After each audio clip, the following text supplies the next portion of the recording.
Bonjour, ici Patrick Pierrat. Voici l'essentiel des nouvelles économiques et financières à connaître ce matin. La Caisse de dépôt déclare une perte, mais fait mieux que son indice de référence. Le portefeuille de la Caisse a réalisé l'an dernier un rendement de moins 5,6%. C'est mieux que le rendement de moins 8,3% de son indice de référence. La catégorie des actifs réels, comme les immeubles et les infrastructures, est celle où la Caisse a le mieux performé. Au 31 décembre dernier, l'actif net de la CDPQ était descendu à 402 milliards de dollars. Les salaires augmenteront plus vite que prévu cette année. L'Ordre des conseillers en ressources humaines agréés a mis à jour ses prévisions de hausse salariale pour 2023. Une hausse parce que la pénurie de main-d'œuvre et la hausse du salaire minimum poussent les employeurs à revoir les augmentations salariales qu'ils avaient prévues. Les employeurs du Québec prévoient maintenant d'augmenter en moyenne les salaires de leurs employés de 4,4%, alors qu'il y a 6 mois, ils prévoyaient de les augmenter de 4,1%. Un parent monoparental qui se remet en couple perd sur le plan fiscal. C'est ce que conclut une étude de la chaire en fiscalité et en finances publiques de l'Université de Sherbrooke.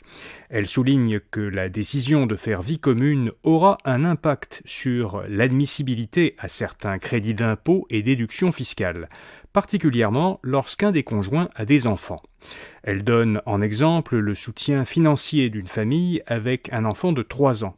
Ce soutien passe de 12 845 $ par an pour une famille monoparentale ayant un revenu de 40 000 $ à 8 193 $ pour une famille recomposée avec un revenu de 105 000 $. L'étude suggère aux familles recomposées d'adopter une prise en compte progressive du revenu du nouveau conjoint.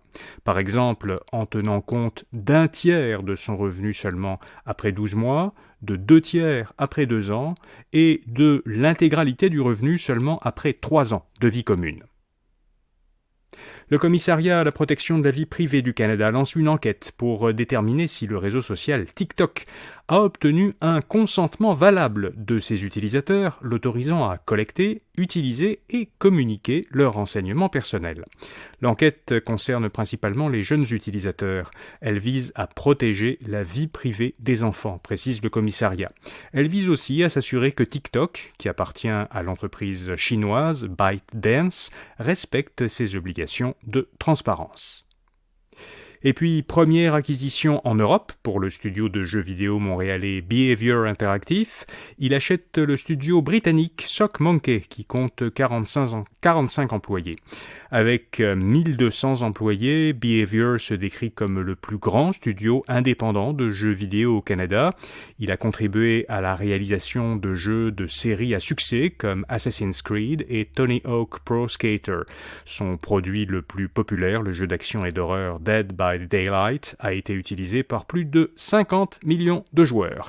Voilà, vous savez l'essentiel. Pour un tour d'horizon de l'actualité générale au Québec et dans le monde, écoutez notre autre balado quotidien, Actualité Info Bref. Demain, samedi, notre épisode à retenir cette semaine reviendra sur un événement récent avec un de nos chroniqueurs. Donc à demain pour cet épisode ou bien à lundi matin pour notre prochain bulletin de nouvelles économiques. Bonne journée.